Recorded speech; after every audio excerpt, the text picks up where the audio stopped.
Seperti negara-negara lain, negara Brunei Darussalam meraihkan sambutan Hari Raya Aidiladha dengan laungan takbir dan tahmid. Sambutan bermula dengan sembahyang sunat Hari Raya Aidiladha di semua masjid, surau dan balai ibadat seluruh negara. Ke bawah Duli Maha Mulia Paduka Seri Baginda Sultan Haji Hassan Al-Bolkiah Muizzaddin Wad Daulah, Ibni Almarhum Sultan Haji Umar Ali Saifuddin Saadul Khairuddin, Sultan dan Yang di-Pertuan Negara Brunei Darussalam, berangkat menyertai rakyat dan penduduk Baginda menunaikan sembahyang sunat Hari Raya Aidiladha di Jamiah Seri Hassan Al-Bolkiah, Kampung Kiarong pagi tadi. Keberangkatan ke bawah Duli Maha Mulia dijunjung oleh Yang Berhormat Pihin Udana Khatim Datuk Paduka Seri Setia Ustaz Haji Awang Badaruddin bin Pengarah Datuk Paduka Haji Awang Osman, Menteri Hal Ehwal Agama selaku pengerusi jawatan kuasa tertinggi sambutan Hari-Hari Kebesaran Islam tahun 1442 Hijrah serta ahli-ahli jawatan kuasa tertinggi majlis.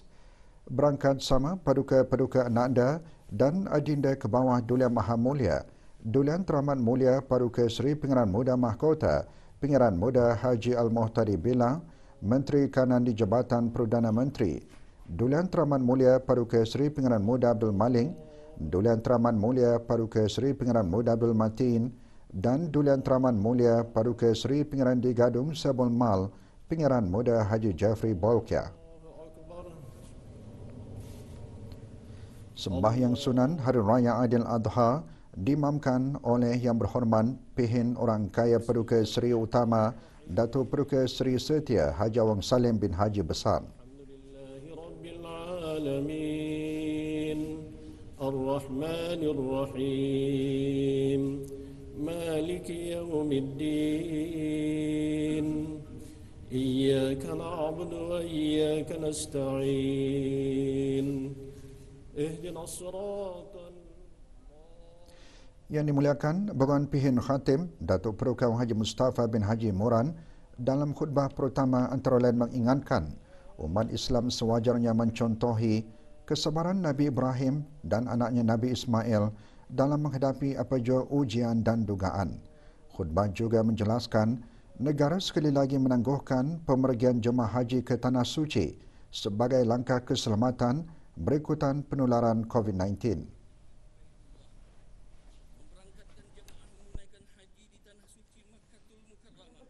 Oleh itu, keselamatan itu mesti dijaga serta dipelihara dan apa-apa jua perkara yang tidak selamat dan memudaratkan mestilah kita elakkan. Ini bertepatan dengan hadis Rasulullah sallallahu alaihi wasallam agar kita menjauhi sebarang bentuk kemudaratan ataupun memudaratkan orang lain. Allahu akbar, Allahu akbar, Allahu akbar. Saudara-saudara umat Islam yang dirahmati Allah, penangguhan memberangkatkan jemaah haji untuk menunaikan ibadah haji ini juga adalah satu jenis ujian untuk menguji kesabaran kita. Oleh yang demikian, walaupun pada zahirnya penangguhan ini adalah seperti satu kerugian, akan tetapi apabila kita menerimanya dengan sabar, maka tidak mustahil Allah Subhanahu wa taala akan menukar kerugian itu dengan keuntungan berdasarkan niat kita dari awal-awal lagi. Khutbah kedua menjelaskan ibadah korban selain sebagai satu ibadah yang menghasilkan ganjaran pahala, ia juga medan tarbiyah dalam membentuk sifat terpuji.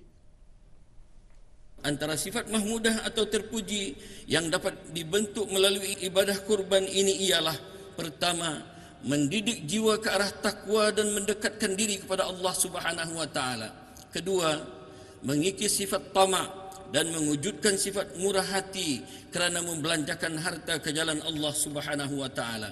Ketiga, menanam sifat ikhlas dalam melaksanakan apa jua ibadah yang diperintahkan oleh Allah Subhanahu wa taala.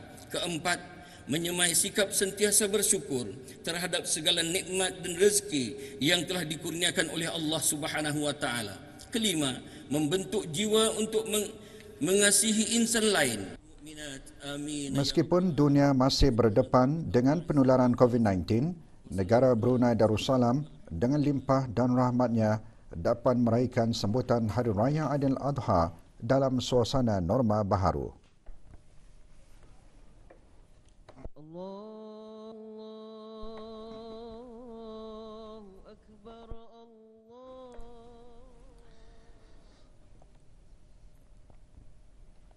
Selepas menunaikan sembahyang Sunan Aidil Adha ke bawah Duli Yang Maha Mulia Paduka Seri Baginda Sultan dan Yang di-Pertuan Negara Brunei Darussalam, seterusnya berangkat ke Majlis Ibadah Korban Sunan ke bawah Duli Yang Maha Mulia Paduka Seri Baginda Sultan Haji Hassanal Bolkiah Muizzaddin Wad Daulah, Ibni Almarhum Sultan Haji Umar Ali Saifuddin Saadul Khari Waddin, Sultan dan Yang di-Pertuan Negara Brunei Darussalam, dan ke bawah Duli Yang Maha Mulia Paduka Seri Baginda Raja Isteri Pangeran Anang Haja Soleha binti Almarhum Pangeran Pemanca Pangeran Anang Haji Muhammad Alam serta kerabat baginda sempena Hari Raya Aidil Adha.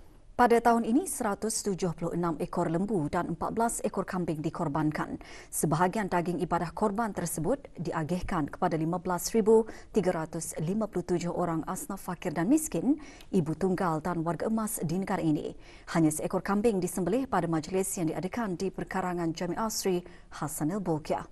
Berangkat sama Duli Yang Teramat Mulia Paduka Seri Pengiran Muda Mahkota, Pengiran Muda Haji Al-Muhtadi Billah, Menteri Kanan di Jabatan Perdana Menteri, Duli Yang Teramat Mulia Paduka Seri Pengiran Muda Abdul Malik, Duli Yang Teramat Mulia Paduka Seri Pengiran Muda Abdul Matin dan Duli Yang Teramat Mulia Paduka Seri Pengiran Dikadung Sahibul Mal, Pengiran Muda Haji Jeffrey Bolkiah. Keberangkatan ke bawah Duli Yang Maha Mulia dijunjung oleh Yang Berhormat Pihin Udana Khatib Datuk Paduka Seri Setia Ustaz Haji Awang Badarudin bin Pengarah Datuk Paduka Haji Awang Uthman, Menteri Hal Ehwal Ugama.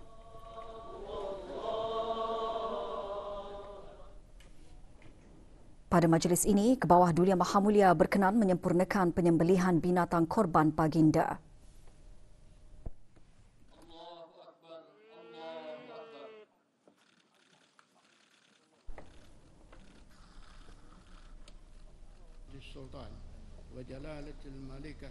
Doa selamat dibacakan oleh Yang Berhormat Pihin Datuk Seri Maharaja Datuk Paduka Seri Setia Dr. Ustaz Haji Awang Abdul Aziz bin Junid, Mufti Kerajaan.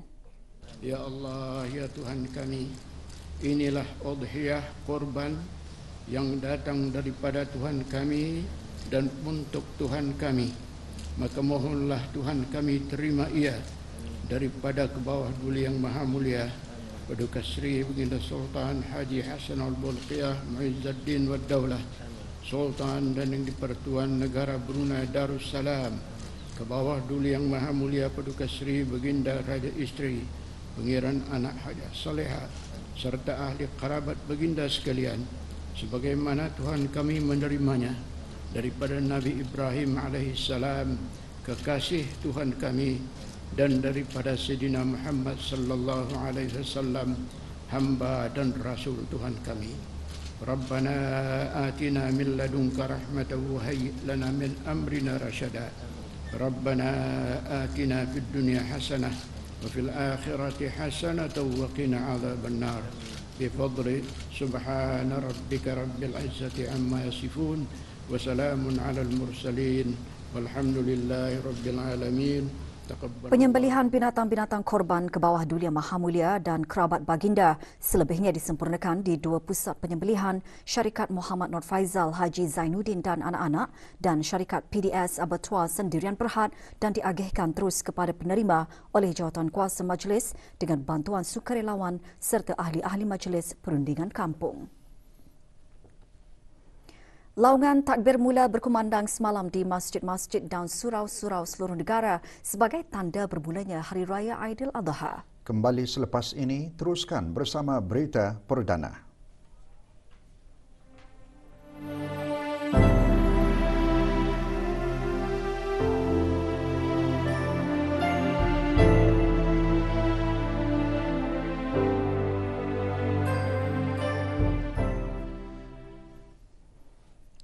Laungan takbir Hari Raya Aidil Adha bergema di semua masjid dan surau di seluruh negara semalam dengan tumpuan di Jami' Asri Hassanal Bolkiah, Kampung Kerong. Allahu Akbar, Allah. Majlis bermula dengan bacaan surah Al-Fatihah dipimpin oleh Yang Berhormat Pihin Udana Khatim Dato' Peruka Seri Setia Ustaz Haji Awang Badarudin bin Pengarah Dato' Peruka Haji Osman, Menteri Hal Ehwal Agama. Majlis juga diisikan dengan tazkirah yang disampaikan oleh Awang Haji Muhammad Khairul Azhar bin Idris, Pegawai Perkembangan Agama, Kementerian Hal Ehwal Agama, yang antara lain menyentuh mengenai sunat melaungkan takbir dengan suara yang nyaring sama ada di rumah, masjid atau sebagainya pada malam Hari Raya Fitrah dan Hari Raya Adha.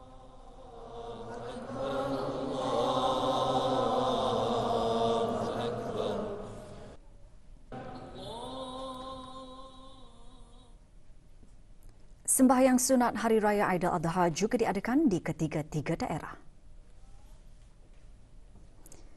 Di daerah Belait, sembahyang sunat Hari Raya Aidiladha tertumpu di Masjid Muhammad Jamalul Alam, Kuala Belait. Di daerah Tutong, majlis tertumpu di Masjid Hasan Al-Bolkiah, Pekan Tutong.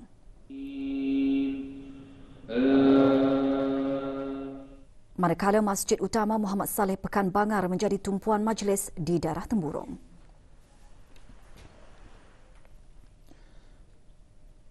Pelbagai pihak mengadakan majlis ibadah korban pada tahun ini.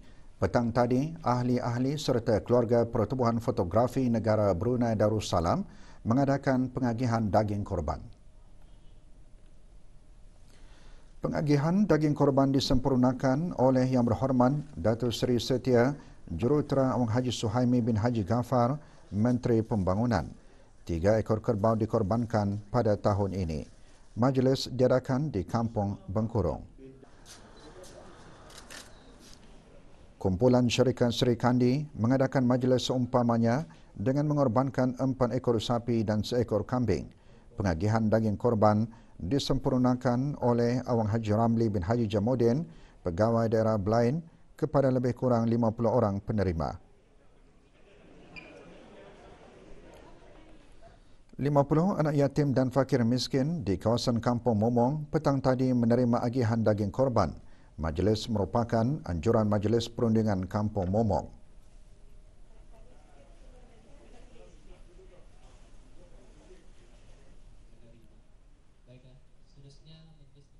Majlis serupa juga diadakan oleh ahli jawatan kuasa takmir Masjid Kampung Kriam petang tadi. Tahun ini sebanyak 5 ekor kerbau dikorbankan.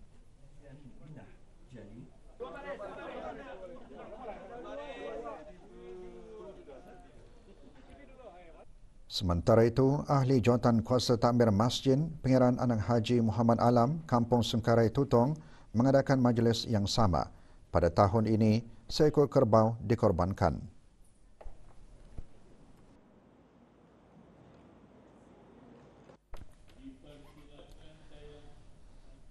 Di Masjid Rancangan Perumahan Negara Kampung Ratai, sebanyak 2 ekor kerbau dikorbankan dan diagihkan kepada 40 orang asnaf fakir miskin.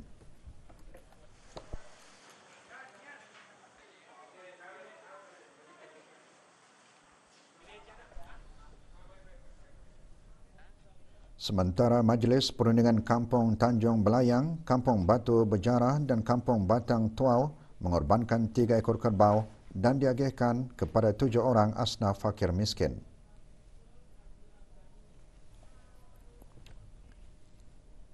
Sistem pendidikan di negara Brunei Darussalam memberi tumpuan kepada pembelajaran sepanjang hayat.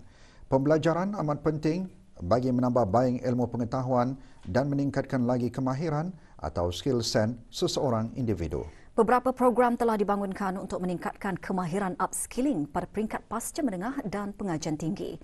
Beberapa orang pendidik mengongsikan strategi masing-masing ke arah menerapkan pembelajaran sepanjang hayat. Menyediakan pelbagai program-program sepanjang hayat, sama ada daripada agensi, kerajaan, swasta ataupun institusi pendidikan tinggi sendiri. Jadinya bagi saya ini adalah suatu peluang keemasan yang boleh kita ni rabut. So the way that they approach people and that the way that they have to expose themselves to talk to public itu is one of the most important skills they have to learn. For me, that's lifelong learning. Kami di UTB memang menerapkan pembelajaran sepanjang hayat di dalam kursus-kursus kami dari segi soft skills, iaitu kemahiran insaniah seperti kemahiran kepimpinan, presentation skills, berkomunikasi dan sebagainya. We as human beings have a natural curiosity and we are natural born learners. We develop and grow thanks to that ability. So lifelong learning is usually voluntary, self-initiated. Amalan baik dan akhlak baik serta terpuji dapat disematkan dalam setiap pembelajaran yang diterapkan. Sebagai seorang pendidik, mestilah kreatif, inovatif dan bermotivasi tinggi. Tidak ada kes baharu jangkitan COVID-19 dicatatkan hari ini. Kementerian Kesihatan dalam siaran akhbarnya memaklumkan jumlah keseluruhan kes COVID-19 di negara Brunei Darussalam kekal 309 kes. Dengan itu, 41 kes aktif kini dirawat di Pusat Pengasingan Kebangsaan.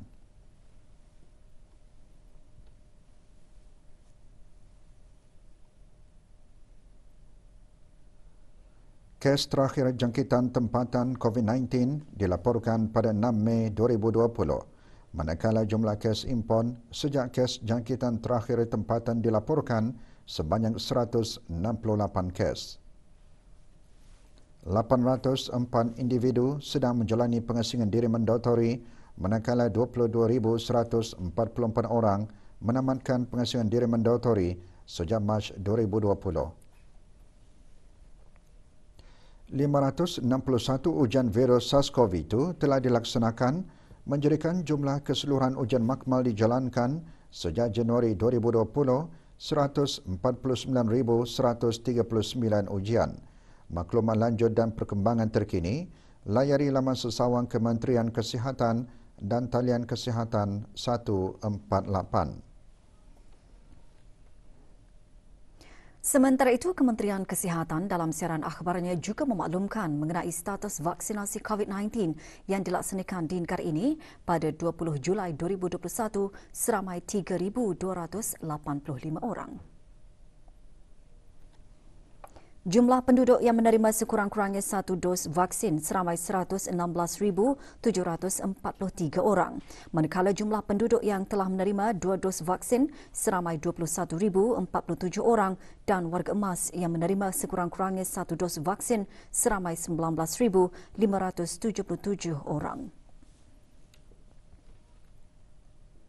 Pertandingan hafazan Al-Fatihah dan surah-surah lazim mengisi acara pentas perayaan sempena Hari Keputeraan ke bawah Duli Yang Maha Mulia ke-75 tahun semalam di kawasan lapang letak kereta Jalan Bendahara berhadapan Muzium Alat Kebesaran Diraja, Bandar Seri Begawan. 15 peserta berumur antara 7 hingga 12 tahun menyertai pertandingan yang dianjurkan oleh Jamaatul Asyirah ini. Hadir Awang Haji Muhammad bin Haji Muhammad Yassin, Pengurusi Tetap Persatuan Bekas Kaki Tangan Kerajaan Pekira. Pertandingan tersebut dinilai dari sudut tajwid, hafazan, lagu dan kelancaran bacaan.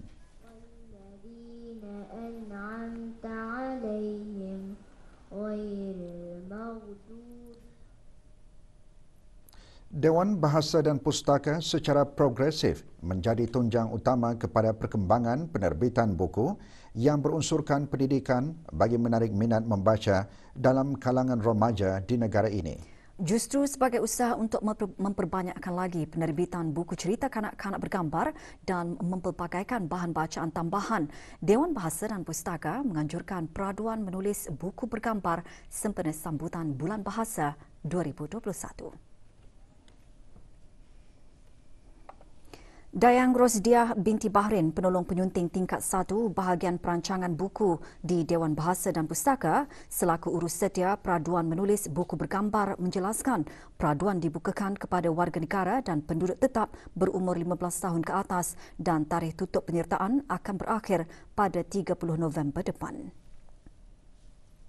Antara objektif peraduan adalah untuk melahirkan generasi penulis baharu sebagai pelapis, mengasah bakat penulis muda dalam bidang penulisan, mengetengahkan masyarakat dan budaya warisan Brunei melalui penyebaran cerita semasa yang berunsurkan pendidikan, menerbitkan buku cerita dalam pelbagai bidang ilmu seperti perniagaan, geografi, fizik dan teknologi maklumat, serta menambah koleksi cerita bergambar berunsur pendidikan menerusi dapatan peraduan ini.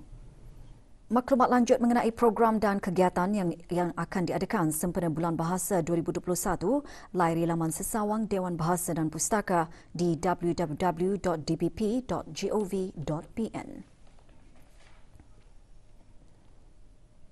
Orang ramai dinasihatkan untuk berhati-hati dengan penipuan perkhidmatan pesanan ringkas SMS terutama dari luar negara. Bank Islam Brunei Darussalam BIBD dalam siaran akhbarnya menasihatkan penipuan tersebut bertujuan untuk memperoleh maklumat pribadi dan perbankan pelanggan yang menyebabkan kerugian kewangan. Beberapa kes terbaru menunjukkan para pelanggan menerima SMS dari nombor antarabangsa yang tidak dikenali dengan pautan yang meminta para pelanggan untuk mengesahkan pembelian atau langganan. Dalam siaran akhbarnya, BIBD memaklumkan tidak menggunakan platform pihak ketiga atau aplikasi pesanan ringkas apabila menghubungi para pelanggan BIBD. Orang awam dan pelanggan juga boleh mengesahkan sebarang SMS yang diterima dari BIBD dengan menghubungi pusat pelanggan di BIBD Next Gen Wallet atau telefon 22388181.